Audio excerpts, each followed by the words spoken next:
So, welcome to Northern Powerhouses, our business success stories series of interviews.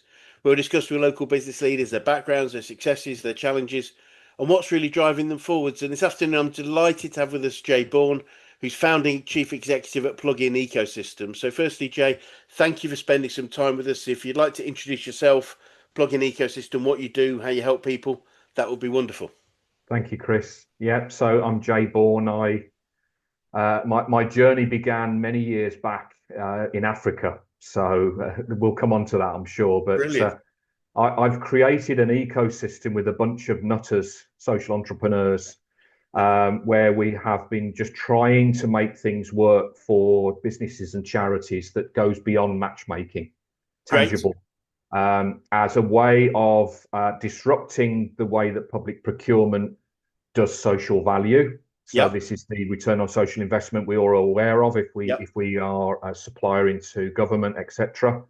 But more than that, it's the ability to build on that within communities. So we've created a digital world Yep. which not just puts people together and positions news, but it's a way of building followings. It's a way of public procurement saying, we want more of this, and Yep. obviously we'll cover that off later. But as a marketplace, we are adamant, having learnt this in Africa, that this is about businesses standing out by authentic social value, but Great. without losing sight of profit, Yep. because the Brilliant. two need to be mutually aligned, as we know. Love it, brilliant. Both of which I fully support. I'm really interested to know more. So, before we, if you could you give me a bit of an example of how that might work for a business or a charity? What if I was a business and I was interested in what you're doing? What would you tell me I could achieve, or how would you connect me with a charity, if that makes sense? Well, the ecosystem started off as a way of connecting a business with charities that are actually making impact or are Yep. strategically benefiting a local area. Yep. But really, coming out of COVID and getting to partner with public buyers, we realised that there is a disconnect with how businesses write that part of the bid around social value. What do Okay. they Yep. want? What could we do? And is it just about money? And effectively, how are we going to do this when we've got a day job? Yep. So we've come at it from a business perspective, but also through the procurement side as well, Yep. to position a sort of place where people can come in, Yep. they can find what's needed within the area Yep. for reducing youth crime or violence or exploitation, or things that are important to that local area, Yep. because they'll be important to the buyers. Yes. We've brought in police and crime commissioner objectives, so police and crime plans, because we all know that it costs us money on our taxpayer and council tax. But it's an ability for charities to do that too. A charity coming in isn't just going to put a nice little picture up and say, give us 5 grand towards something. We are an active charity. This is what we're supporting as strategic providers.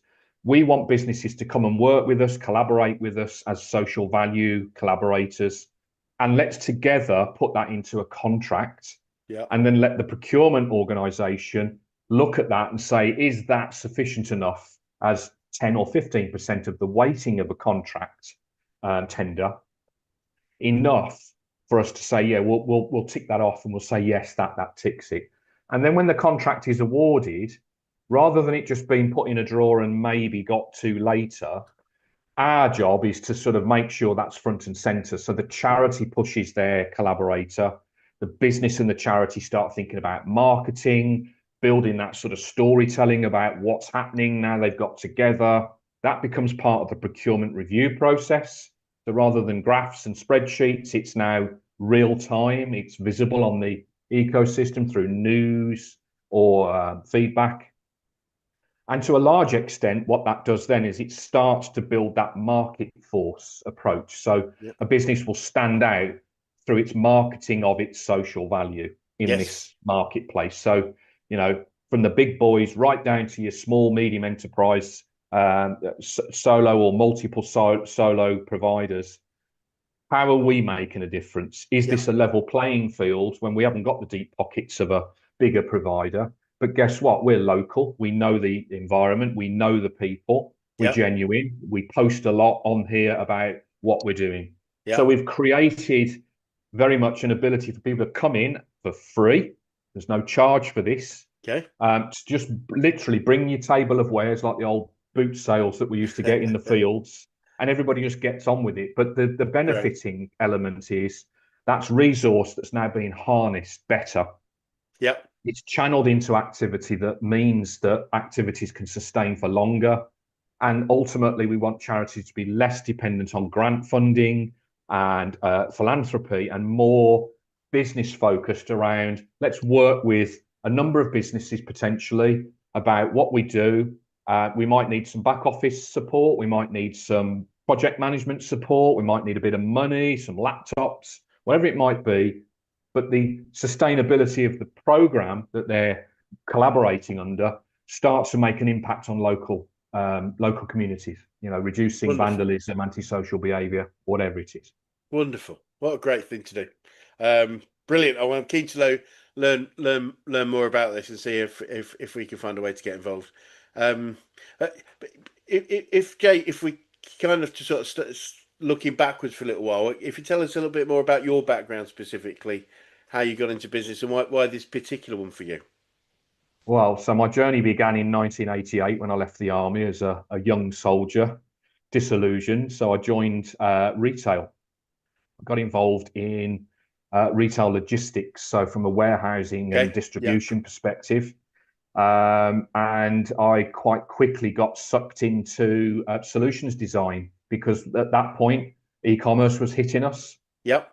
In the late 80s, we moved to Sunday trading. Yep. We went and ended up using laptops and computers to do picking, and it was a really exciting time. And then through the 90s, with home delivery coming online as well, through the parcel networks, and Yep. and a lot of retailers outsourced to third-party logistics providers, and they all started buying each other up, and it was a real sort of wild west. Yes. So I spent 20 years in that space. I was involved towards the end of my career in retail with Ocado at the very beginning. So Right. blank piece of paper, Yep. 30 million quid of John Lewis money, pension fund money to sort of get this off the ground, and then building Brilliant. the site at Hatfield and launching it from Hemel Hempstead inside Gist. It was fantastic. And what it taught me was that technology can drive a lot of Yep. solutions. And there was a lot of innovation at that point. I'm talking sort of late 1998, 99 into the early 2000s. And so that sort of set my course. So I'd be the guy that would go into a DC or a depot or sort of an outlet, but we'd bring technology in to try Right. and sort of organize things better, as the old time and motion days Yes. have long gone. So that I cut my teeth on that, climbed the ladder as you do. But in 2008, I moved away from if you like corporate life, and I decided that there was an opportunity for me, a new road, if you like, and I ended up going out to the Middle East and Africa. Right. So at that point, I created a consultancy which was based on solutions design. And I worked with NGOs, I worked with government organizations, so sort of state teams, particularly in Nigeria to start with. We worked down in the Niger Delta region Right. where they were trying to get kids out of violent crime, gangs, and all that stuff that was stifling oil production. And I eventually sort of found that business was really engaged in that. Down in those days, so I'm talking 2011 now, there was a lot of oil money for CSR, but it was never spent. So Shell, for example, had $35 million just sat there gathering dust Right. because they didn't know what to spend it on. Yeah. It was a violent part of Nigeria where oil fields were held to ransom, people being kidnapped, and Yes. so the government decided to do an amnesty program. It tried to get kids into vocational skills. It tried to give them employability and pathways. And I watched all of this and I thought, wow, this is amazing. And then, over the years in Africa, we then realised that a digital ecosystem approach gives a business a way of seeing what could be tapped into. Yeah. At that point, I was working out in Dubai, based out there, and trying to reach into different sort of government relationships and such. But what I found was that business was desperate to break new markets and to stand out. Yeah. So we started to play around with Facebook, and we started to play around with social media. So getting the charities to actually feature these brands, a bit like Benetton and all Yeah. of that stuff, to Yeah. tell Yeah. the story of the impact that together we're making. And Brilliant. that's where the plug-in model was built. Brilliant. So CNN was a great help to me in Media City in Dubai, because they were saying this is called impact marketing, Jay. And if you can crack impact marketing, then you're creating a differentiator Yeah. in, Yeah. particularly for tech brands. Yep. So I went for it. But we got to the point where we were in Sri Lanka. We were in a lot of sort of Western, East, and Central Africa. Yep. We were trying to get down to Kuwait and Qatar, and COVID hit. So you mentioned the word nimble and pivoting earlier. Yes. So, sitting in my back office, as it were, in my house during COVID, I Yeah. thought, we've got the technology. Yeah. We've got people that are desperately trying to get some support. So we were able to do some L&D, to get these charities supported by businesses that had the time Yeah. to run little project management courses or mentoring. And it was all done through an LMS, through an Yes. organization called Fuse Universal. I thought, right, at some point we're going to come out of COVID. And at some point, I'm going to need to focus on the UK, because the landscape's changed. At that point, you couldn't get out to the Middle East. So I didn't see a way of us being able to sort of pick it up. Yeah. And so we completely redesigned our model, us nutty social entrepreneurs. And so we created communities of practice inside this software, Right. and we decided to turn them into geographic areas. Okay. And in those geographic areas, you could put a little logo of a charity, and you could put a nice little video or a nice little sort of text page about who and what they are and what they're trying to achieve. You could start to get them to sort of collaborate using mediums like this for webinars and meetups and whatever. And we said, if we could get businesses to start to sort of come into you and want to be a part of your story, and all they wanted back was stories for their marketing feeds, how would you feel? And so we hit on a little bit of a win. But it was really 2022, 2023 when we realized that the big opportunity for this sort of approach would be the public procurement space, Right. because that had the Social Value Act, which Yes. Of had been course. around for quite a while, but everybody was doing things slightly differently. Yeah. Everybody was sort of going into an area just to win a contract and designing some social value. Yeah. Nobody was actually going in on the ground and saying, right, what are the local community needs? Yeah. We sort of learnt that. Yeah. So that's what we created. So I've been doing it now pretty much since 2008, just getting in amongst communities, using technology as the enabler, Yeah. and more now research, because obviously there's data, and that informs and it excites people. Yeah. But this social value journey has been painful. It's Yeah. been political. Yeah. It's been full of resistance, because it's tough. People do what they want to do, and if they can get away with it, they will. But we've turned a corner. Really, in 2025, we've been able to get a lot more traction with Yeah. public buyers, thinking, well, if this is all free, and you've got businesses now that can come in as part of tenders, so it's like an open door for them. Yeah. And you've got the charities that we know are working that can be supported for long term, and they're already making impact. It's a no-brainer. Yeah. We went, thank goodness for that. Brilliant. Brilliant.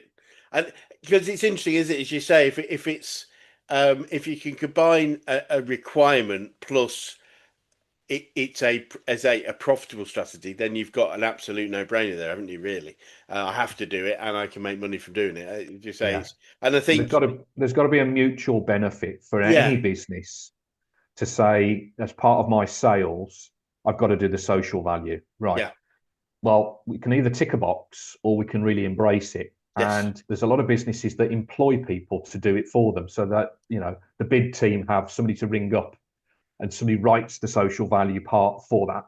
got There's you, nothing that's all joined up. yeah. Yeah, it's I mean I believe and we do a lot of work with the businesses we work with that everything comes from purpose and value.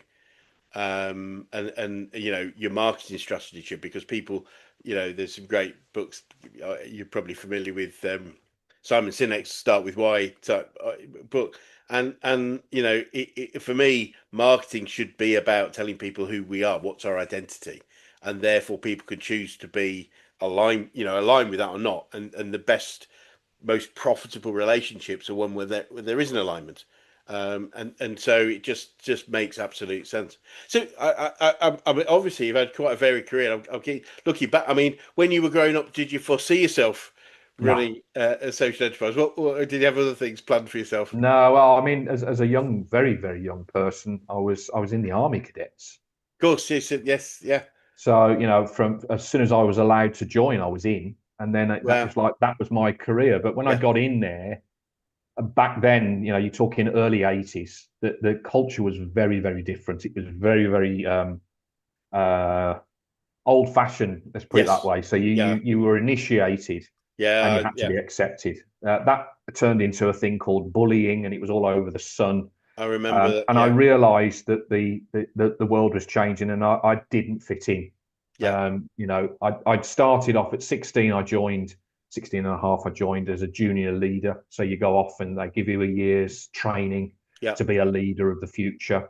But when you get to your unit, you just realise, this is. And back then it was the Cold War, so not a lot happened. If you didn't go to Northern Ireland, you were painting grass. right, Um, so yeah, that then spun me out, because now what do I do?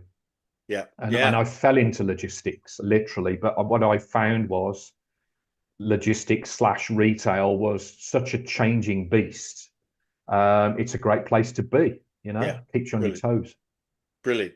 And so looking at how you've developed your business, what are some of the biggest challenges and issues you've had to overcome? I think if you're too advanced in where you think you are, and what you're offering, and it's a little bit sort of out there, they don't get it, because it's got Yep. to fit a box. It's like, well, we do it this way, or they'll pigeonhole you as something they think you are. Yes. So we've had to really think about how the website looks and feels, and it's had many different iterations. Ultimately, everything has been built around a wheel of four elements, which is, you can connect people, so hence put people together. Yep. You can capture the essence of what it is they're going to be doing together. You can measure that, so you can Yep. say it's working, and it's making real impact, and everybody's enjoying it, and then you can promote it. So ultimately the ecosystem is built around that. But when you're pitching it into a business, they're not that well. Salespeople don't have budget, and to a large extent, nor do social value teams. So that was the first learning curve. Yep.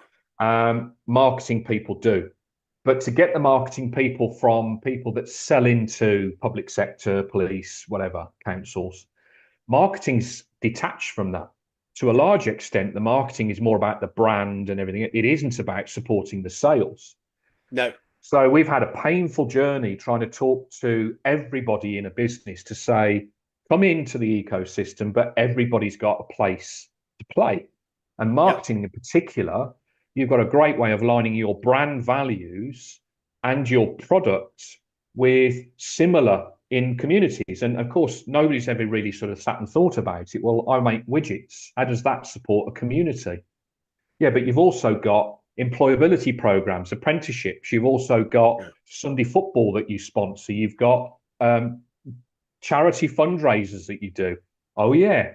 So there's a little bit of a learning curve that we've had to sort of take people on, whilst we've also learned what technology appeals to who. Yes. So, do people want to go on a website and then into a portal and nobody can see them, or do they want to be in the public domain where everybody is looking at everything? So I think that for me, it's been more about what is the appetite for this from business, Yeah. and you're not going to do it unless you're told to. So Yeah. we've worked hard with procurers to build it into the tender. Yeah. So you need to demonstrate your social value from this perspective with us, Yeah. where this is our playing field.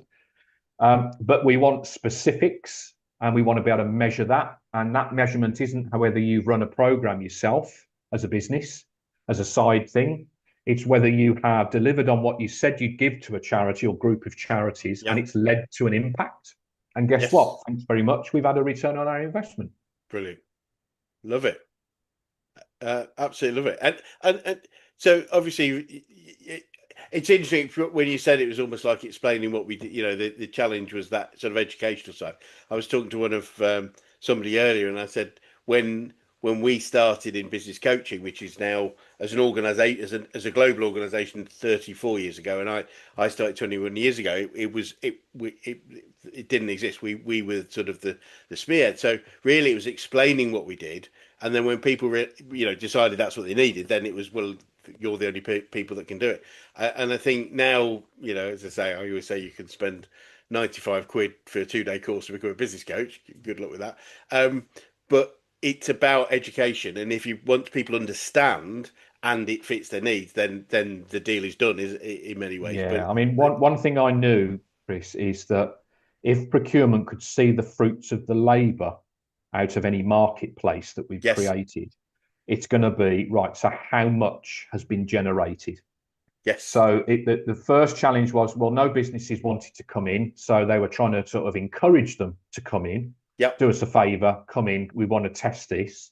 But once everybody was in, once the tenders were starting to go live, and they were having to pop in to build the social value element of that with yep, us, we were capturing real insights. yeah, brilliant, And when the contract was being awarded and you were starting to see 14, 20, 25 grand's worth of equivalent, not cash, but equivalent yeah, commitment, everybody fell off their chairs and said, wow, imagine if we turn the volume up on this. And we yeah, said, but that's what we've been trying to say. brilliant, brilliant. So, obviously, you face some challenges, overcome them. What are some of the key tips you can provide about growing businesses? What are the things you've learned about ways of doing that, whether that's from the challenges or successes that you've had? Yeah, I think for me, it's having a very clear business plan. Yep. A lot of people say, oh, it's a 30-page document, sits in the drawer. It doesn't have to be. It could be a one-page Yes. business model canvas, for want of a Yes. better Yep. word. So, Great model. Yep. no numbers in there if necessary. Just what are we trying to do here, and what are we offering? How are we different? And stay true to that. Yeah. So the vision is one thing, and I think being able to articulate that in your website is one thing. But I think it's been able to sort of make that work is the difficult piece. Yeah. And everybody tells you focus on your numbers.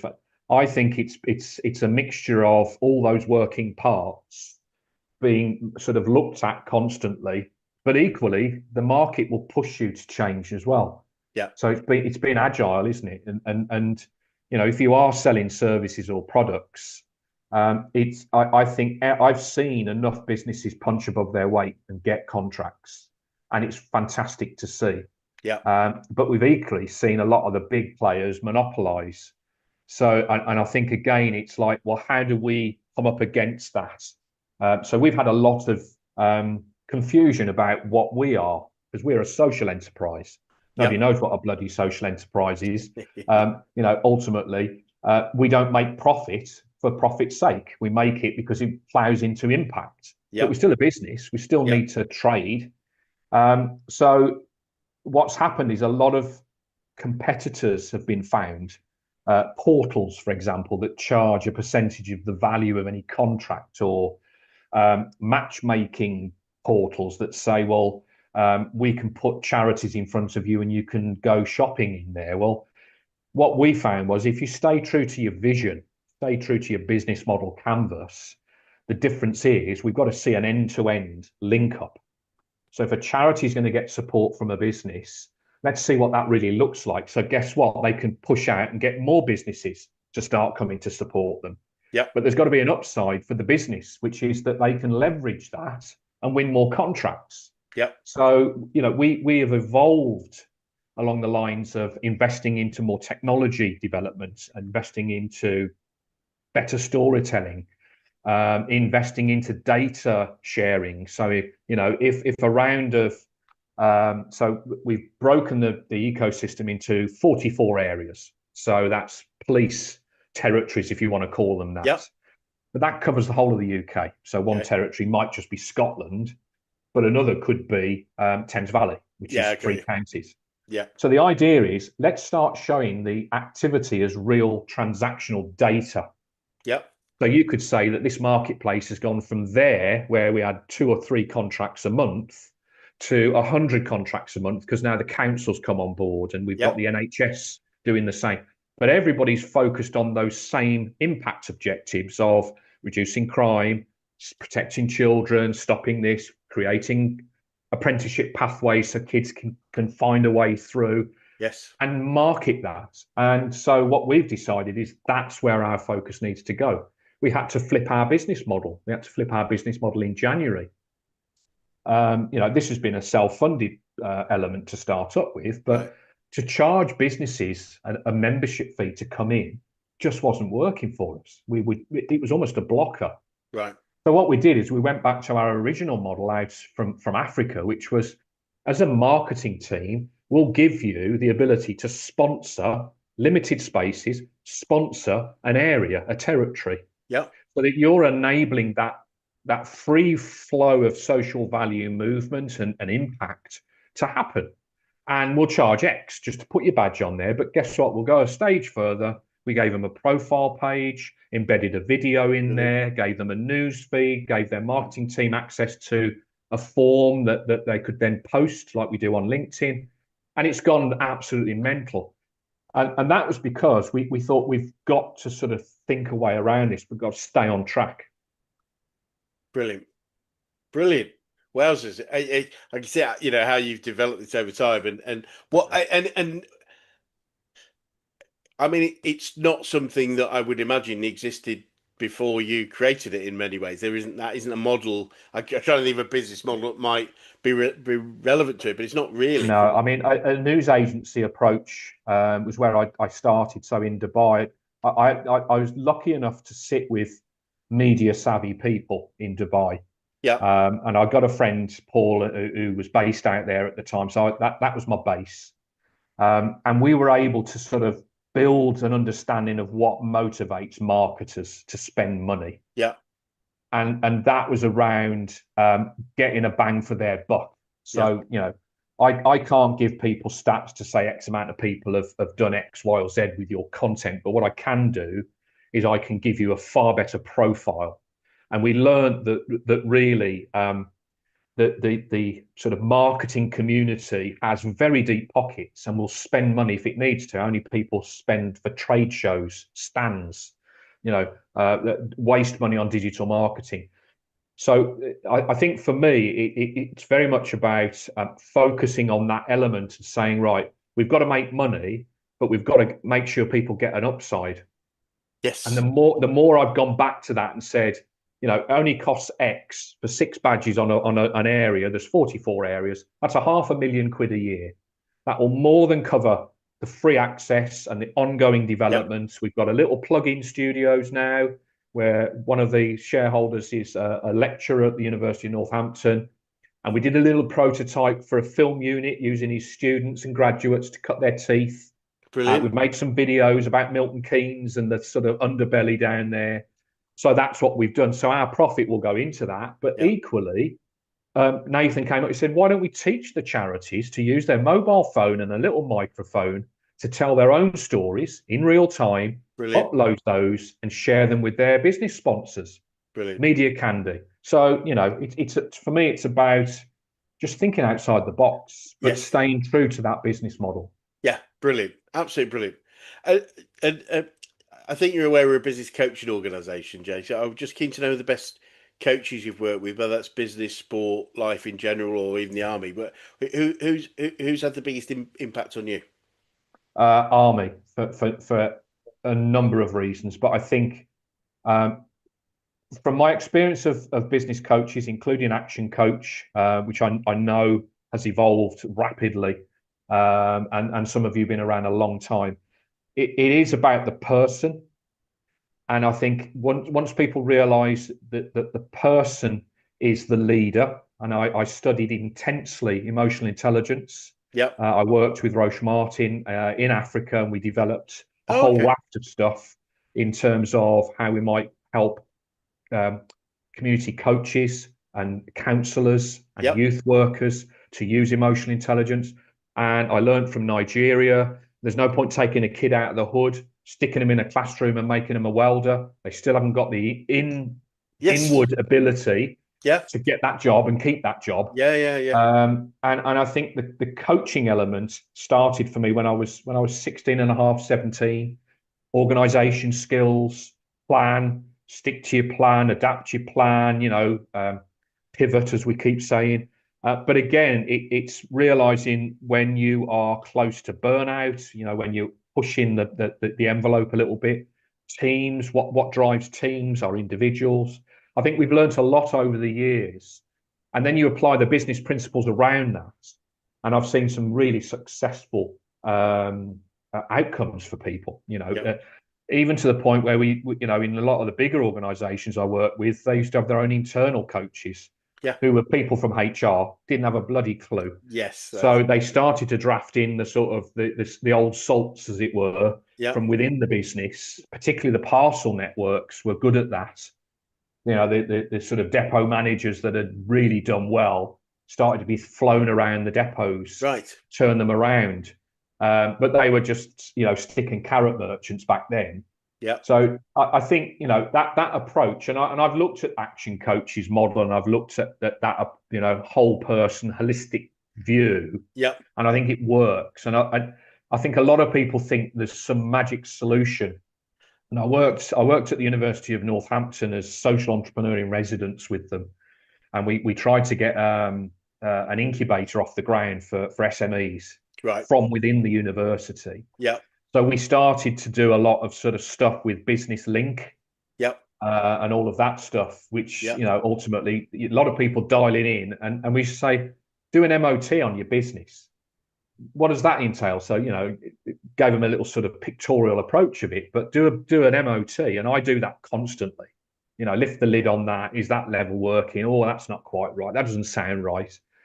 That includes the people as well. So I'm not just saying it because I'm on this show. I strongly believe I've never had the value in my career of having a mentor, or I've had friends that have mentored me. So Roche Yep. Martin Newman himself, a very good friend of mine, helped me, challenged Brilliant. me. But in terms of the investment into an action coach support for the business growth, I think that sits alongside your business model.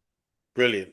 Wonderful. Yeah, no, obviously I would agree with you given what I do, but Of course you would. great to hear the external reference. Funnily enough, I'm trying to think how long ago it was. I had dinner with Martin at an Action Coach event Fabulous. probably 15 years ago. Yeah, yeah. We've had a close connection with Roche Martin for quite a He's while. an amazing guy. It And really Judy as is. well. Yeah, yeah, absolutely. No, absolutely fascinating. And from whether it's coaches, mentors, or anywhere else, do you have any favourite quotes or sayings about business or success that you catch Oh yourself? no, I'm hopeless with that. Good man. Honestly, I mean, Martin Newman will spout them on a podium, and he'll be like, blah blah. I'm like, where does he pull this stuff from? No, I don't absorb it, All unfortunately. good, all good. I collect them, so I just love picking them up. But um, I mean, likewise, forgive me if you don't. It's okay if you don't have a comment for them. But any favorite books or podcasts about business or success that you recommend, or that Not that I've looked at for a while. I do follow in the early episodes of Diary of a CEO, because I yes, think back then he had real people in yep, with real messages that resonated with me at that yes, time. Yep. Now it's a little bit too general, and we're talking about sex one minute and pills the next, and but so that was one. But no, I again useless. I haven't really got anything No, I could recommend, but not at I'm all. constantly searching. Yeah, no, well, I might recommend. I'll send you a link to our BizX podcast. Well, obviously, you can obviously watch this one as well. But we have our national one where we do have some quite a lot of really interesting sort of fairly well known people speaking. So that might be helpful. Well, Um, there's one you might be interested. And I'm only joking here. Martin recommended years ago that I did a TED talk oh yes, about what I was doing in Africa, and at that point we were really driving emotional intelligence into those communities that we were supporting. yes. And I did one. I did a TEDx up in North Wales. Oh, wonderful. Yeah, and I was awful, but I think those platforms are really good as well because for Yes. me that's knowledge sharing, and like people, if I want to know how to do something in my house, I go on YouTube and I Yeah, look yeah. it up, and I think that's 100%. where it's gone now. Yeah. Whereabouts in North Wales did you do that? Was it I think it was Conway. So Conway? it Yeah, was, probably makes yeah, sense. So I'm yeah, from yeah. there, so I was just Oh, thinking. okay. Well, my mate used to live up there, Aled. I was in the army with him in Llandudno. Yeah, So cool. he arranged it all for me, and Just then I next went up in door. the car. Yeah, took me Uh, forever. yeah, it's a long way. It's a long from most places. It's a long way. As they used to say, where how do I get how do I get to Conway? Well, I wouldn't start from here. I think is the phrase. Absolutely. um, and speaking of learning, then Jay, what would you say you've learned about yourself throughout your journey so far? Oh, goodness me. Know your limits. Okay. I think everybody's got a limit to what they know, what they can do, what they can withstand. Yep. 2008, I had a nervous breakdown. I literally imploded. And that's what pivoted me. Sorry to keep using that word. It's all That's right. what It's all good. moved me into a new direction in terms of who and what I was, because Yep. you just disintegrate into, well, what do I do? What can I do? What's the future? And me being me, I just sat down with a piece of paper and I just got it down, and I thought, right, Brilliant. this is what I can do. This is what I could do, and then you get networking, and I managed to get myself into the University of Sheffield. Um, at that point, I was doing some guest lecturing, so that got my confidence up. Then I got a tap on the shoulder from the Nigerians who were alumni, saying, "Look, we've got this Niger Delta Amnesty program. Would you want to get involved?" And then it just took off from there. And I think again, for me, I've learned to embrace opportunity. I suppose you could call it being entrepreneurial, but you weigh up the pros and cons and you say, right, let's make a calculated decision here. Yep. But like I say, for me, it's about that MOT, constantly checking in to say, and in the early stages, I didn't. I never checked in and I just carried on. Being able to cut the throttle and turn the engine off is just as powerful, I think, as going for the sky. I- yeah, that take a step back, because it's sometimes we've just got to slow down. In fact, somebody I was speaking to earlier, she said, right from her childhood, her mum used to say, just breathe, and it's just sometimes we just need to take a step, check where we are, and make a new plan to get to where we want to go. Yeah. And without it, we can be working really, really hard and not. And I often say to people, sometimes we can be really hard in the wrong direction if we haven't actually taken a step back and we've had a Yeah. slight few degrees to the left over time. Eventually, we can be going around in a circle. I've got a So good analogy. So on Saturday, I decided because we're up here in Scarborough, so got blessed with the weather, blessed with lovely, whatever sun we can, and I've managed to buy a property that's got some good land at the back, garden lovely, land. So I'm up in a tree, which is far too big, and it's blocking all the sun out from the washing line. I thought, right, I'm inside this tree, cutting it. And I thought to myself, what are you doing? Go back into the garden, look at the tree, and keep. So that's what I did. I followed my own advice and brilliant. got the shears on the outside, and we've managed to reduce it down to next to nothing. So the analogy for me is, you do what you do on the day to day and everything else. People say live outside of the business rather than inside of the business. I think you've got to do both. Yeah, Otherwise, you drive yourself insane. perfect. I would agree, and that actually leads us on to my next question for you, which is so in ActionCoach, one of the definitions we have, or the key definition we have of a true business is a commercial profitable enterprise that works without its owners. So the ability to be independent. How do you feel about that? We could be. So, me being front of house has only been to get the thing moving into closed circles. Great. But we've now got a digital business. We've got a business that is automated, so people can sign up, get in. They immediately get their log on credentials. They can immediately start to get into the members area. They can start posting. Charities in the same way. Their Yep. profile suddenly appears. If a business comes in and wants to engage, it's there. Yep. I think, going forwards, the team, we've all got our own focus areas, but this has the ability to just keep going and going and going, and to the point now where we've actually got public buyers. So we've got a steering group that we've created out of some of the more senior police buyers that have been behind a lot of this. Yep. And they are just coming at us left, right, and centre with, well, we could do this with electric vehicle charging and retail crime. We could do this with the employer's levy, which could be converted into social value. And they want to keep going and going and going. Brilliant. And we're like, yeah, bring it on. It only takes creating a web page and a click through button and building the back end to be able to accept that as a what we call an SPO for the bid. You've got it. And guess what? You'll get all your data from it. Oh, Brilliant. this is fantastic. So for me, yeah, Wheels of a Bus has always been in my mind. Yeah. Asked me that question last year, I'd have said no. Brilliant. Yeah, too Brilliant. embryonic. It's very difficult, and again, it comes back to that idea of being able to take a step back. Because most people I meet, they're so right up to the wall, they can't see that it's there, but still working really, really hard to push the wall down. Yes. Yeah. Are wondering why they're not getting anywhere. So that makes Yeah. perfect sense. So looking forward, Joe, what does the future look like for you guys, and what challenges do you think you might face, if any? I think the future for us is scale. And that's not scale in terms of world domination. It is, you've got a motorway network is the terminology I use. Built, it's all tarmacked, it's all lit.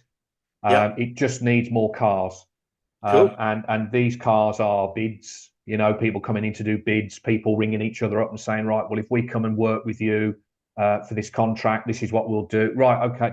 And letting that happen and that evolve, and then for all of this to suddenly start morphing Yeah. into an autonomous ecosystem, which is why we called it the ecosystem. Yeah. Yeah. Yeah. That's where we're going. And 5-10 years down the line, this could be something that could then be handed over to a grant making foundation of some kind to say, right, let's take it to the next level.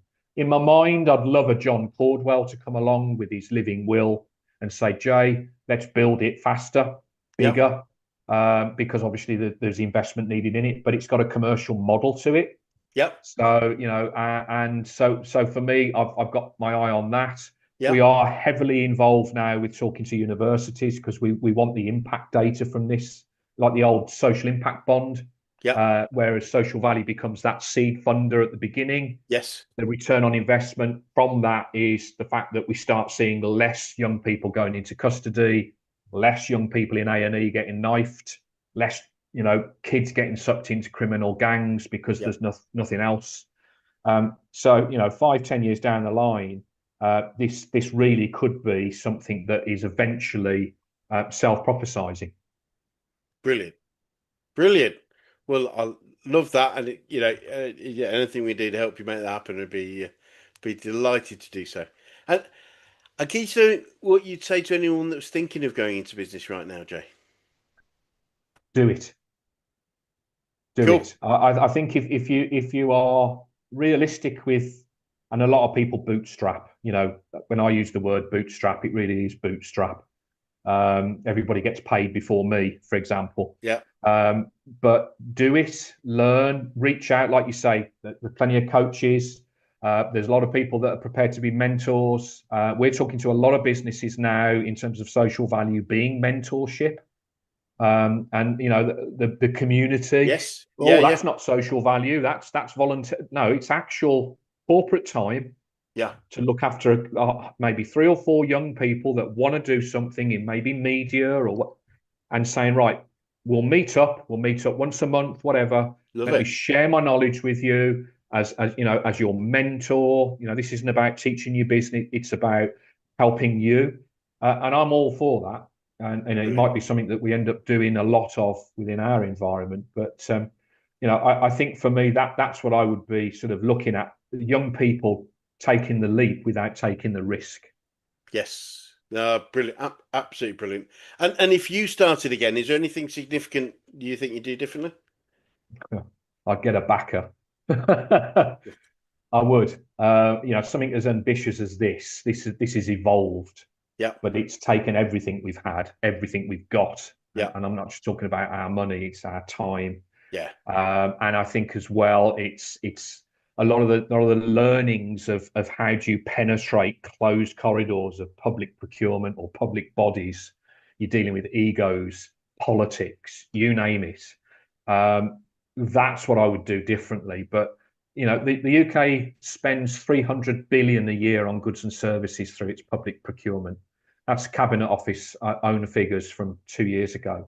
And you think to yourself, okay, that's a massive marketplace. When you break them into verticals, you know, when you've got like vehicles and ICT and facilities management, and across all of those buying groups, they've all got buildings to look after. They've all got spend, and you think, right, okay, imagine now being able to navigate that better because you understand what resistance you're going to get. You Yeah. know, in one area only out of all of the areas we've now managed to get fertile. I see them as fields, really, these 44 areas. Yeah. West Mercia is being driven by one individual, a guy called John Strelitz, who's the head of procurement of police, who got the vision immediately and he's really gone for it to the point he's knocking on the door of the council, he's knocking on the door of the fire and rescue and going, guys, if we're really going to start tackling crime on our streets, if we're going to we've all got to get our procurement aligned. Brilliant. And that only came about because I was able to get the police and crime commissioner at Thames Valley to talk about this that we were doing with them on camera. So Brilliant. we got it on video. You know, we filmed it ourselves. I could have done that in the very beginning. It would have been Yeah. brilliant. Nice. But again, hindsight's a wonderful thing. Oh, it Um, is, isn't it? so final question, Jay. What would be the best advice you could give an 18-year-old you if you could go back in time and do so? Take your time. Take your time. Don't rush. Think about what you're doing. I would be one of those guys that would jump from one boat to another, and it wasn't always because of money. You know, I was No, no. impatient. You name it, I was there. And you know, you get to well, I'm 60 next year, and you think, shit, if I could go back just 10 years. No, get it. I get it. But the interesting thing is, in all honesty, is what got the challenges that we have are also the benefits that we would you wouldn't be here without everything that you've got. However, Absolutely. despite how frustrating some of that might be, if you know what I mean, and I know Yeah, that I, from I myself. made I made a lot of mistakes, rushing decisions. I made emotive decisions instead of logical commercial decisions, and I suffered for it. So yeah, Yep, that's what I would tell myself. cool. Well, Jay, it's been really fascinating talking to you, and I really wish you all the best with everything you're doing. And Thank you. clearly, you're doing a lot for good. So that's wonderful. And I say anything we did help would be great.